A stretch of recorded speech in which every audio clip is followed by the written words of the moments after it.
and wash that money in people's blood. Learn how the world works. Challenge the statements. What has Julian done? He published the truth about war crimes. It'll be fantastic. It is.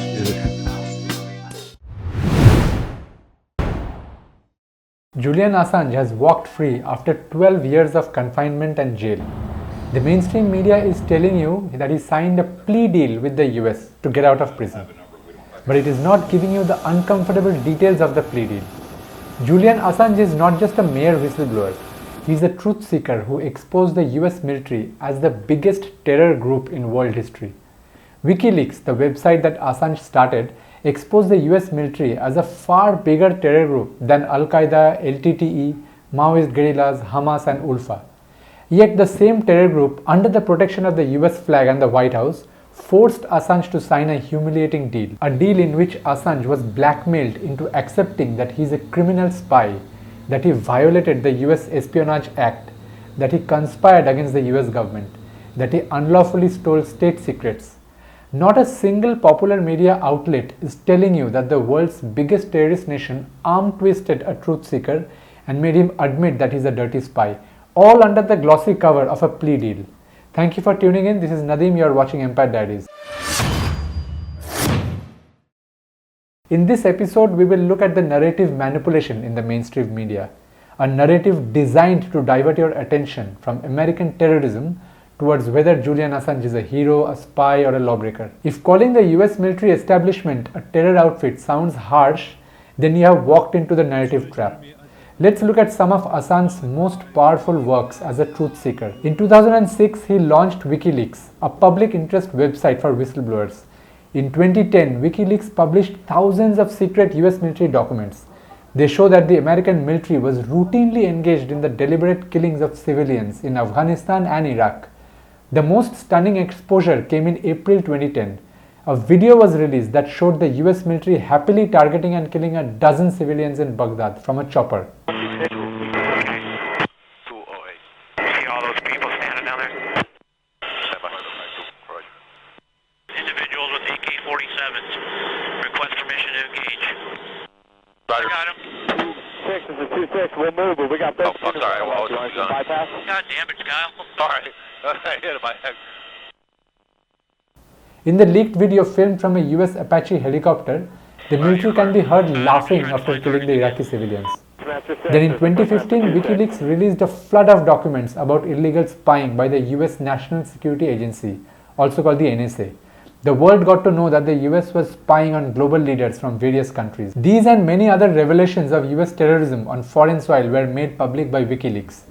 But the mainstream media, which is tightly controlled by the Western powers, never calls America a rogue nation and a terrorist country. Instead, it projects America as a proud imperial power, while Assange is made to go through a media trial. Here are some hard facts that go beyond WikiLeaks. The US has officially participated in 67 military interventions in other countries' affairs since World War II.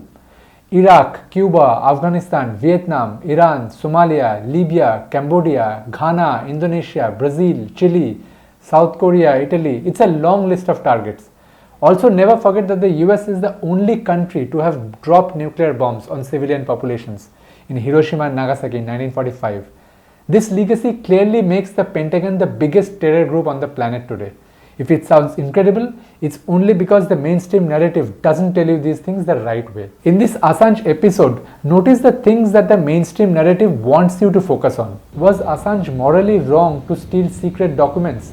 Is he a protected hacker, a spy, a leftist? Is it illegal to release classified papers? Should the US military have behaved better in Iraq and Afghanistan? Should we forgive Assange as a sex offender? Some news headlines ask the question, is Assange a traitor or a hero? They didn't ask the question, how come a terrorist nation blackmailed a journalist into saying he is a spy? The US-led West is basically using the mainstream media as a tool to surgically divert your focus towards the microscopic details. The idea is to make sure you miss the larger picture of American terrorism, which is the most important point of discussion in the Assange story. It is secondary as to who funds WikiLeaks. It is also secondary as to who is protecting Assange or how dirty his personal life is. What should be in the discussion is this: how the Western powers are cleverly piloting the entire narrative about Julian Assange. There is an interesting story in the book City of God written by St. Augustine about 1500 years ago. He narrates the story of Alexander the Great and a small pirate. One day, Alexander's men catch a small pirate in the nearby coastline. He is arrested and presented before the angry king.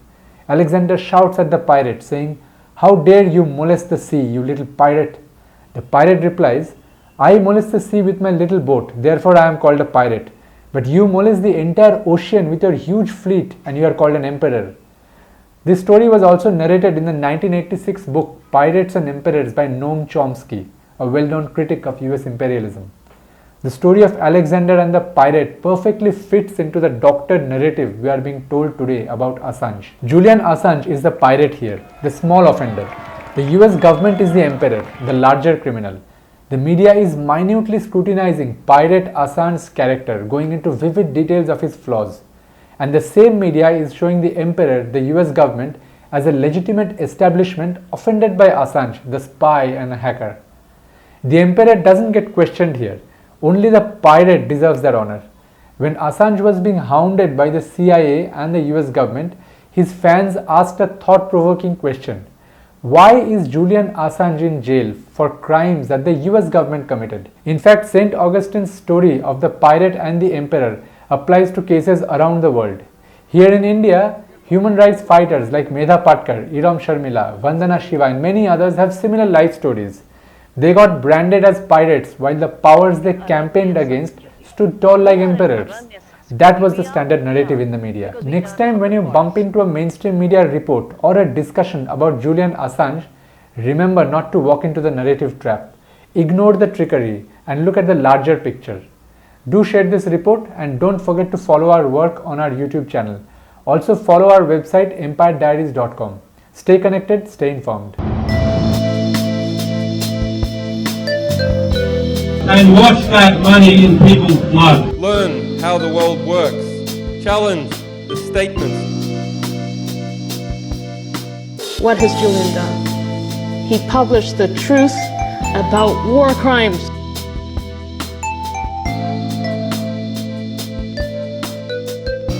It took millions of people.